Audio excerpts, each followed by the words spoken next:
Speaker Punjab assembly Malik Ahmad Khan نے دعویٰ کیا ہے کہ خیبر پختونخوا سے چند شرپسند اسلام آباد کی طرف مارچ کر رہے ہیں۔ خیبر پختونخوا کے وزیر اعلیٰ علی امین گنڈاپور نے اس مارچ پر سارے ریاستی وسائل لگا دیے ہیں۔ انہوں نے یقین ظاہر کیا ہے کہ یہ مارچ ناکام ہو جائے گا۔ وہ کیا کہہ رہے تھے، آئیے آپ کو دکھاتے ہیں۔ کروڑوں کی آبادی کے صوبے میں سے چند مٹھی بھر افراد سرکاری وسائل کے استعمال کے ساتھ بار بار وزارت اعلیٰ کے منصب پر بیٹھنے والے پورے ریاست کے وسائل کو جھونکتے ہوئے ایک صوبے سے پوری سٹیٹ مشینری، پوری پولیس،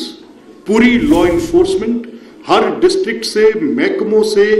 باقاعدہ کمک مانگ کر، پیسے منگوا کر، ٹرانسپورٹ منگوا کر، وہاں کے سرکاری ان لوگوں کے وسائل یوز کر کے چند بلوائیوں کے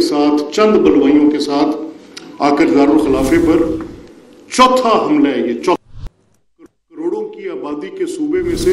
چند مٹھی بھر افراد سرکاری وسائل کے استعمال کے ساتھ بار بار وزارت اعلیٰ کے منصب پر بیٹھنے والے پورے ریاست کے وسائل کو جھونکتے ہوئے